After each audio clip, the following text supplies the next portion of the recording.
साधारणतः 2011चा काळ होता. देशात राजकीय अराजकता माजली होती. रोज भ्रष्टाचाराची नवीन नवीन प्रकरणं देशासमोर बाहेर येत होती. 2G स्पेक्ट्रम घोटाळा, कॉमनवेल्थ घोटाळा असे एक ना अनेक घोटाळे रोज बाहेर येत होते.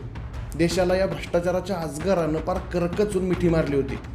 याच काळात दिल्लीतल्या जंतर मंतरवरती सुरू झालं एक आंदोलन. अण्णा हजारेंचं गाजलेलं लोकपाल आंदोलन. आंदोलनाचा विषय होता देश भ्रष्टाचारमुक्त व्हावा. अण्णा हजारे यांच्या आंदोलनाला देशभरातनं जोरदार पाठिंबा मिळू लागला आणि जन्म झाला एका नव्या संस्थेचा, लोकपाल. आता ही संस्था तयार करण्यामागे हेतू होता की ही संस्था भारतात चाललेल्या भ्रष्टाचारावरती नियंत्रण मिळवेल. पण गेले 2 दिवस हीच लोकपाल संस्था चर्चेत आली. कारण पहिलं की त्यांनी कोणत्याही भ्रष्टाचारावर अजून कारवाई केली नाही, आणि कारण दुसरं, या संस्थेच्या सदस्यांना हव्या आहेत 7 BMW गाड्या. या सगळ्यांची मिळून किंमत आहे 5 कोटी रुपये. काय आहे लोकपाल?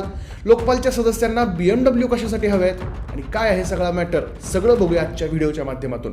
पण त्याआधी कॅरी ऑन मराठीला सबस्क्राईब करायला विसरू नका. नमस्कार मंडळी, मी आशुतोष आणि तुम्ही पाहताय .com अर्थात कॅरी ऑन मराठी.